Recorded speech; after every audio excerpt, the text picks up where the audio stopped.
एक ऐसी पत्नी की कहानी जिसे पढ़ाई में असफलता के कारण उसके पति और ससुराल वालों ने घर से निकाल दिया, लेकिन उसने हार नहीं मानी। जीवन में संघर्ष करते हुए मेहनत और समर्पण के साथ वह एसडीएम बन गई। फिर एक दिन अपनी नई पहचान और गरिमा के साथ वह अपने पति के सामने खड़ी हुई। सीमा पत्नी गरीब परिवार से थी और शादी के बाद उसने 9वीं कक्षा में फेल होने पर बहुत अपमान सहा।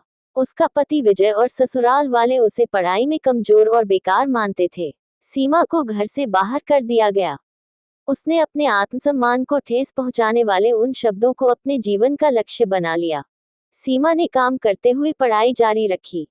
उसने सरकारी परीक्षा पास करके एसडीएम का पद प्राप्त किया। एसडीएम बनने के बाद पहली बार सीमा अपने पुराने गांव पहुंची, जहां उसके पति और ससुराल वाले रहते थे। गांव वालों ने उसकी कामयाबी की तारीफ की और विजय को एहसास हुआ कि उसने कितनी बड़ी गलती की। विजय सीमा से माफी मांगता है, लेकिन सीमा ने अपने आत्मसम्मान के साथ जीने का फैसला लिया और अपने लिए एक नई राह बनाई। ये कहानी संघर्ष, आत्मनिर्भरता और आत्मसम्मान की एक मिसाल है। सीमा के 9वीं में फेल होने पर विजय और उसके परिवार ने उसे अनपढ़ और बेकार कहकर ताने मारे। उनकी सोच थी कि लड़की का काम सिर्फ घर संभालना है। सीमा ने उन्हें समझाने की कोशिश की कि वह आगे पढ़ाई करना चाहती है, लेकिन उसकी बातों को अनसुना कर दिया गया। आखिरकार उसे घर से निकाल दिया गया। सीमा ने मायके लौटकर खुद को संभाला। उसने छोटे मोटे काम किए और अपनी पढ़ाई पूरी की। उसे सरकारी नौकरियों की तैयारी के लिए काफी मेहनत करनी पड़ी। कई बार असफलता का सामना करना पड़ा, लेकिन हर बार उसने खुद को और मजबूत बनाया। सीमा ने आखिरकार एसडीएम सब डिविजनल मैजिस्ट्रेट की परीक्षा पास कर ली। यह उसकी कड़ी मेहनत और आत्मविश्वास का परिणाम था। उसकी नियुक्ति उसी जिले में हुई जहां उसका पति और ससुराल वाले रहते थे। एक दिन सीमा सरकारी दौरे पर अपने पति विजय के गांव पहुंची। जब वह अपने सरकारी वाहन और सम्मानित पद के साथ गांव में उतरी, तो लोग उसकी सफलता की चर्चा करने लगे। विजय और उसके परिवार को जब पता चला कि उनकी अनपढ़ बहू एसडीएम बन गई है, तो उन्हें अपनी गलती का एहसास हुआ। विजय ने सबके सामने सीमा से माफी मांगी और कहा, मुझे अपनी गलती का एहसास है। तुम मुझसे बहुत बेहतर हो। क्या तुम मुझे माफ कर सकती हो? सीमा ने गंभीर स्वर में कहा, मैंने माफ कर दिया, लेकिन मैं अब वही लड़की नहीं हूँ जिसे तुमने कमजोर समझा था। मैंने अपने आत्मसम्मान के लिए ये मुकाम हासिल किया है। अब मैं किसी पर निर्भर नहीं हूँ। सीमा की सफलता और उसकी नई पहचान ने विजय को पूरी तरह बदल दिया।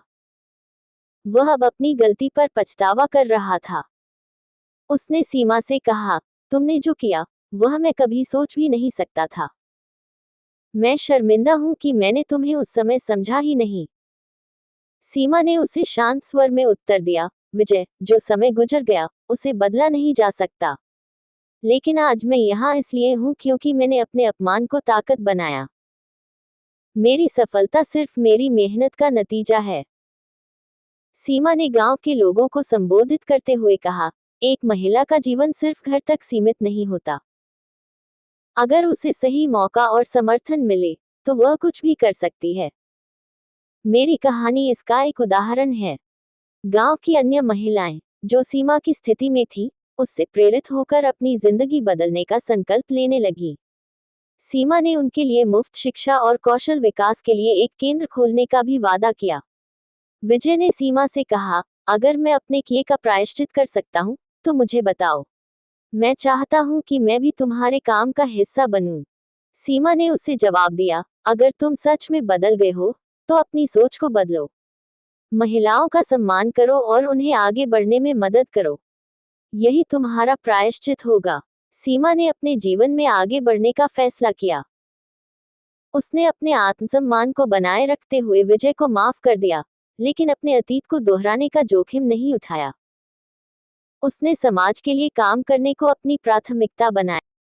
सीमा की कहानी केवल एक महिला की जीत नहीं थी, बल्कि यह उन सभी महिलाओं की आवाज बन गई जो समाज में अपने अधिकारों के लिए लड़ रही थी। महिलाओं के लिए आत्मनिर्भर बनना ही सबसे बड़ा जवाब है। समाज के लिए किसी की कमजोरी को उसकी पहचान मत बनाओ। हर व्यक्ति में कुछ खास करने की ताकत होती है। सीमा ने अपने संघर्ष से सीखा कि शिक्षा और आत्मनिर्भरता ही वह ताकत है जो किसी भी महिला को उसकी पहचान दिला सकती है। उसने अपने जिले में एक महिला सशक्तिकरण केंद्र की शुरुआत की। यहाँ महिलाएं पढ़ाई, नौकरी के लिए ट्रेनिंग और व्यवसाय के कौशल सीखने लगी। विजय ने भी सीमा के काम में योगदान देना शुरू किया। उसने पुरुषों को महिलाओं का सम्मान करना और उनके साथ बराबरी का व्यवहार करना सिखाने के लिए एक अभियान शुरू किया। उसके परिवार ने भी अपनी पुरानी सोच को बदलकर समाज के लिए सकारात्मक उदाहरण पेश किया। कुछ सालों बाद सीमा को राज्य सरकार ने उसकी अद्भुत उपलब्धियों और समाज में योगदान के लिए सम्मानित किया। उस दिन विजय और गांव के लोग उसकी उपलब्धियों पर गर्व महसूस कर रहे थे। सीमा के इस सफर ने समाज की सोच को बदल दिया। अब गांव में कोई भी बेटी को बोझ नहीं मानता। महिलाएं आत्मनिर्भर बनने के लिए आगे आ रही थीं। सीमा ने दिखा दिया कि अगर महिलाएं अपने जीवन के फैसले खुद ले सके तो वे हर मंजिल पा सकती हैं। सीमा ने अपने भाषण में कहा, मैंने अपने जीवन में कई मुश्किलों का सामना किया, लेकिन हर बार मैंने अपनी हार को अपनी ताकत बनाया। मैं चाहती हूँ कि हर महिला अपने आत्मसम्मान को सबसे ऊपर रखे और अपने सपनों को पूरा करने के लिए आगे बढ़े। सीमा की कहानी केवल उसकी सफलता की नहीं थी, बल्कि उस बदलाव की भी थी जो उसने समाज में लाया। उसका सफर इस बात का प्रमाण था कि अगर महिलाएं खुद पर भरोसा रखें, तो वे हर असंभव को संभव बना सकती हैं।